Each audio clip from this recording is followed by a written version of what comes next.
Welcome to the Workology Podcast, a podcast for the disruptive workplace leader. Join host Jessica Miller-Merrill, founder of Workology.com, as she sits down and gets to the bottom of trends, tools, and case studies for the business leader, HR, and recruiting professional who is tired of the status quo. Now here's Jessica with this episode of Workology. Welcome to the Workology Podcast, sponsored by Upskill HR and Ace the HR Exam. This podcast is part of a series on the Workology Podcast focused on the roles and responsibility of the Chief Human Resources Officer, or CHRO. It's also sometimes called the SVP of HR or the Chief People Officer. This role is an executive or C-level role that deals with managing human resources, as well as with organizational development and implementing policies of change to improve the overall efficiency of the company. The CHRO podcast series here on Workology is powered by Daily Pay and Ginger.com. One of the reasons I wanted to do this series is because there is a lot of a mystery around that CHRO role. And I want aspiring CHROs to know what kinds of skills and experiences they need to promote into that future CHRO role, along with hearing from senior HR leaders how they are partnering and collaborating with their executive peers. Today, I'm joined with Claude Silver. She's the Chief Heart Officer at VaynerMedia. Her passion for creating spaces in which people can thrive defined her previous leadership positions at JWT London, Publicis London, SAYMedia, and Organic, among others. Claude's passion is facilitating growth and change in people, teams, and companies. She is dedicated to helping people find meaning in what they are doing and guiding colleagues in how to identify and remove roadblocks. Claude has a successful track record of hiring great talent and leading global teams of people in solving complex client challenges with digital innovation, simplicity, and passion. Claude, welcome to the Workology Podcast. Thank you so much for having me. It's a real pleasure. Let's start with some of your background. How did you get into HR and how has your work evolved over time into your current role? Yeah, okay. I got into HR when I started the Chief Heart Officer role, which was 5.5 years ago.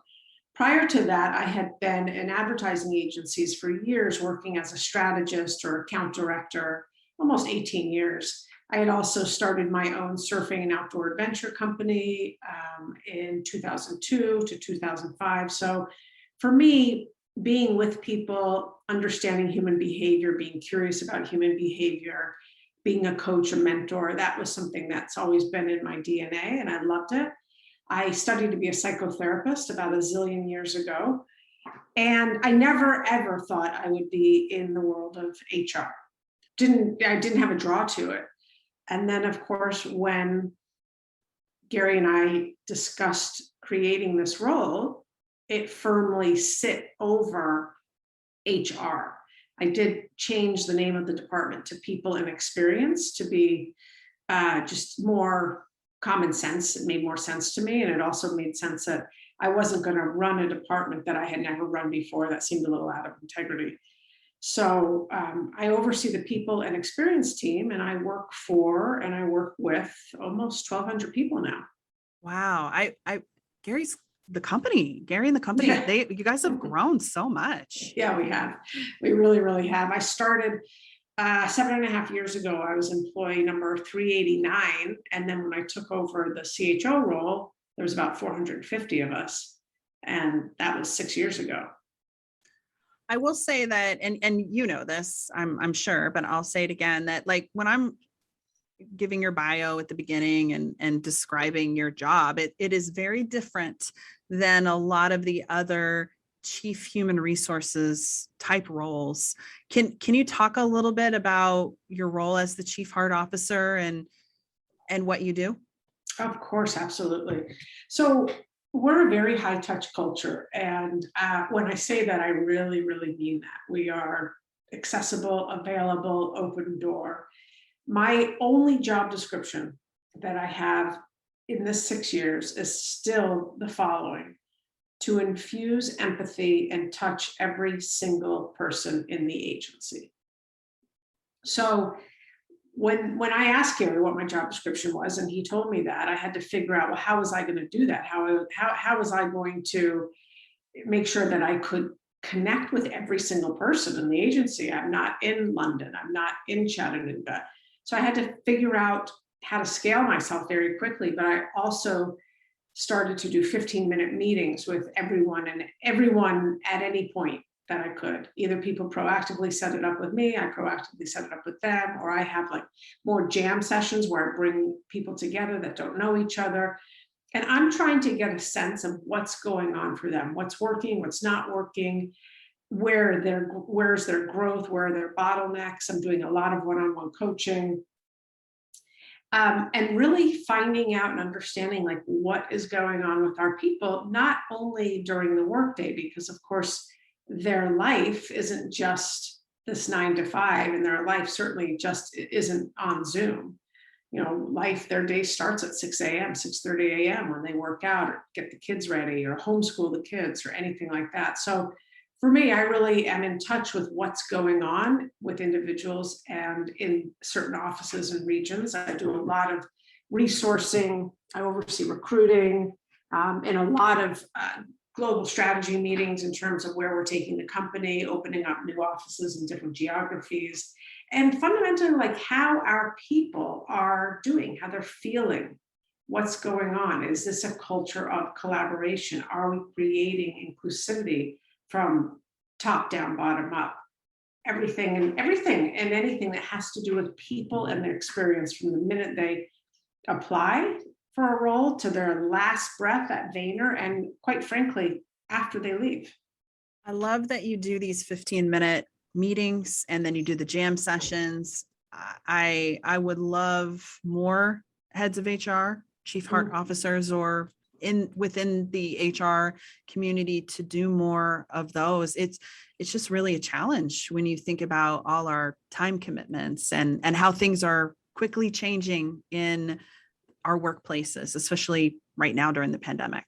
Yeah, I mean, so much has changed, and it's continuing to change as we, especially in America, are figuring out this hybrid work model. Are we returning to work? Are the office? Are we not? What's going on in different locations?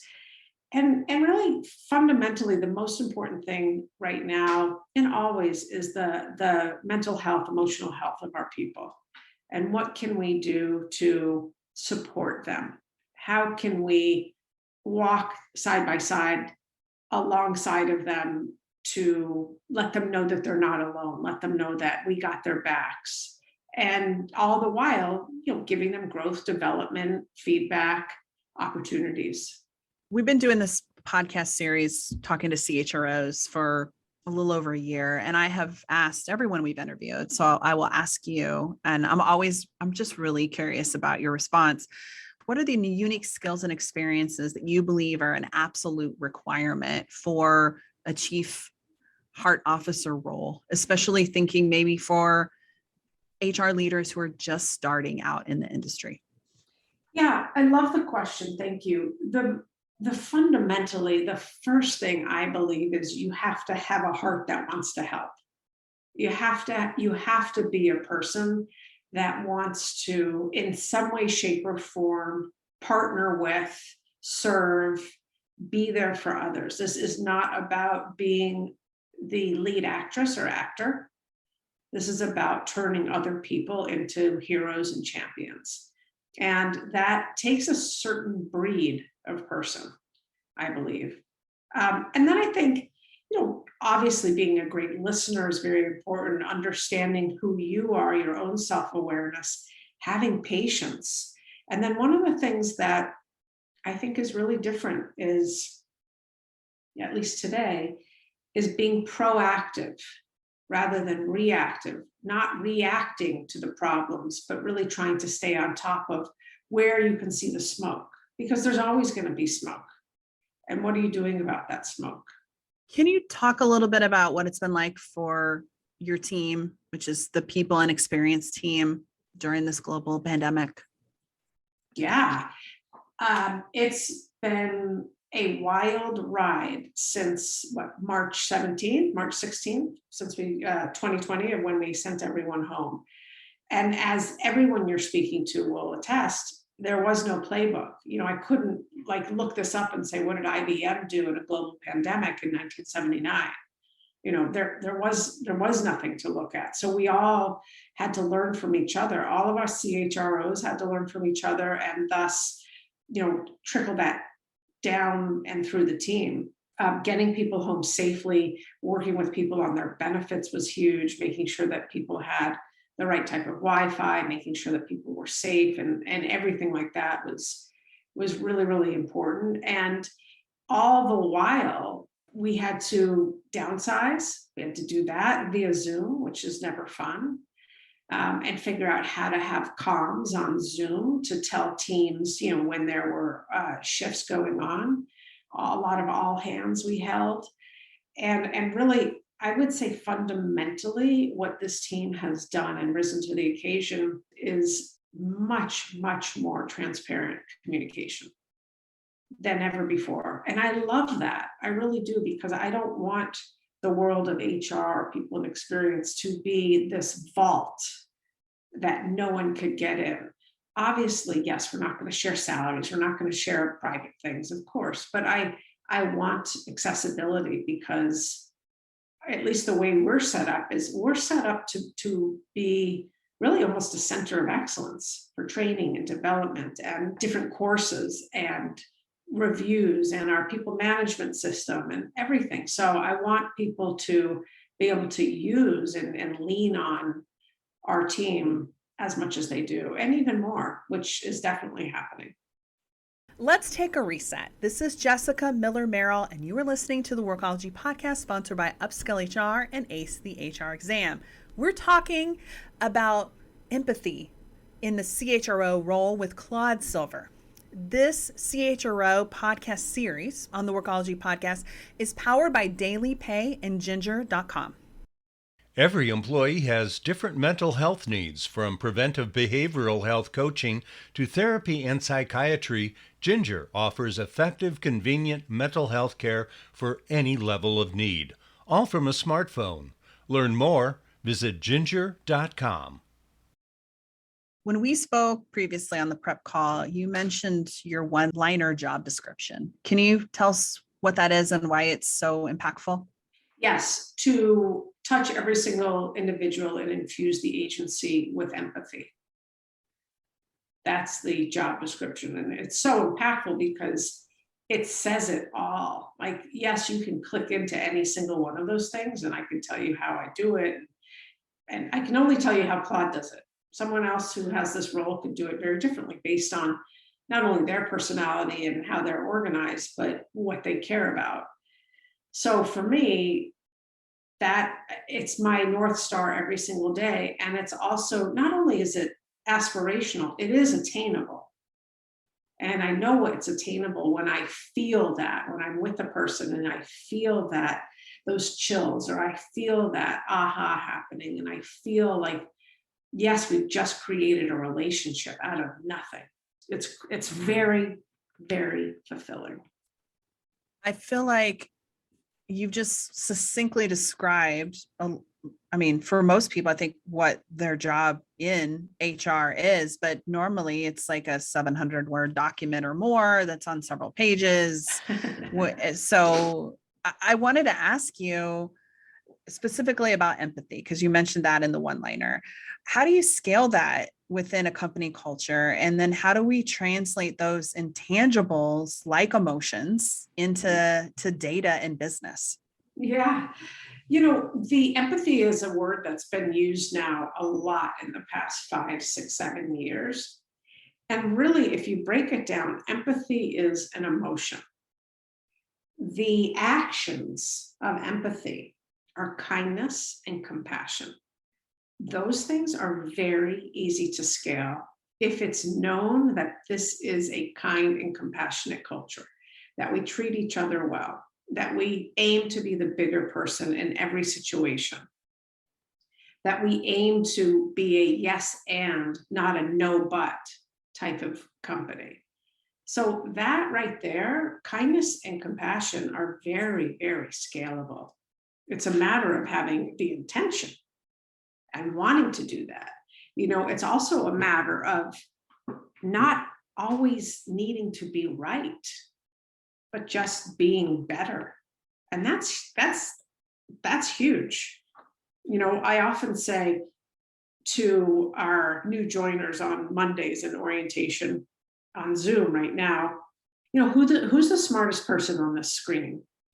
And of course, they all look around or they put their head down. They don't know. I mean, they don't know each other. And oh, is it me? Is she going to call on me? Did I say something right? And all of a sudden I say, it's the Zoom, it's the room.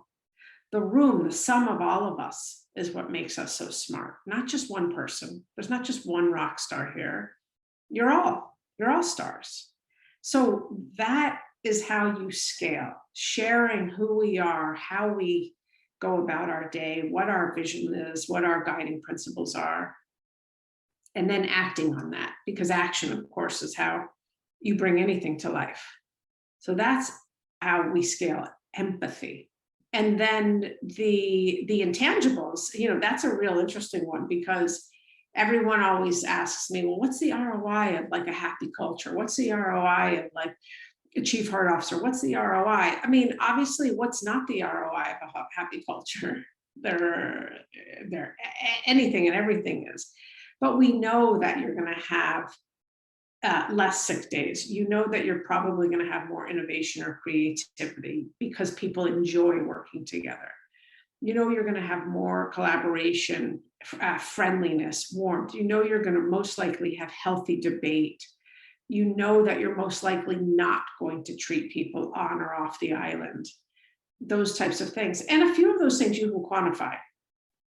Sick days, of course, absenteeism, how many people are actually taking their vacation days, how many people are not taking them. There's things like that you can quantify. And then there's other things that we just haven't gotten around to actually figuring out. How do you measure optimism in a workplace?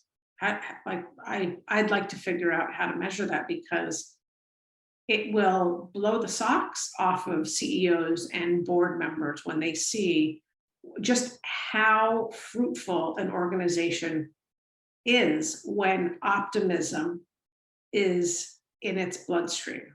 And that's not toxic positivity I'm talking about. I'm talking about possibility. I'm talking about the yes and. Thank you for answering that question. I just feel like when you talked about the 15-minute meetings and leading with empathy, like we all want more human or heart in human resources, but how do we find that time? So I think that's one thing that every HR leader is seeking to find a balance and an answer to how to scale that. I think so too. I really have to say, I am so incredibly fortunate that I have a CEO that is a CHRO. I have a CEO that cares about how we treat people, because it just makes it easier for me. It's not an uphill battle.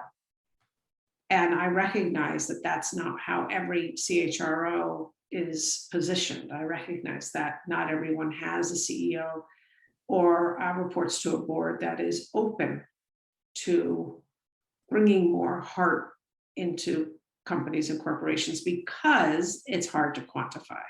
One of the things we talked about on the prep call was something that happens at VaynerMedia at 1:37 p.m. Eastern Standard Time. Can you tell us what that is? Yeah. So something that we implemented during the pandemic, and while we're all at home, we have decided to every single day at 1:37 East Coast time for 15 minutes, we ask everyone to not have meetings, not have client calls, not be doing their other work, but to watch live programming. And we've done this because we want people to take a time out of their day. And whether or not it's Gary interviewing Novak Djokovic or will.i.am, or one of the person on our staff talking about their side hustle, which is creating some incredible hot sauce, or interviewing DE&I experts, or doing something fun for Pride. Every single day at 1:37 p.m., we have inside and outside voices come and talk to us. And today, for example, we already passed 1:37 p.m. We had a very famous skateboarder come on, and one of our media analysts interviewed him. And it was really cool. And it was 15 minutes. And because it's a closed YouTube channel, all of us start chatting with each other as it's going on and asking questions and giving people high fives and, kind of like razzing people. And it's so wonderful to see. It is so, so incredible. So this is on YouTube, which is free.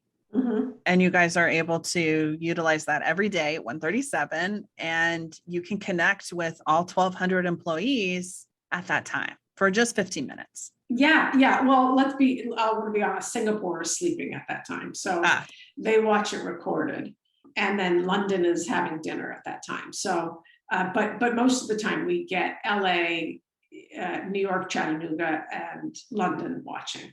I love this because it's simple in that it's a tool, YouTube, that everybody is probably familiar with or can easily learn about. And doesn't require a bunch of technology implementation or setup. And then you're spotlighting an employee, an influencer, a friend of Gary's, and you're just connecting.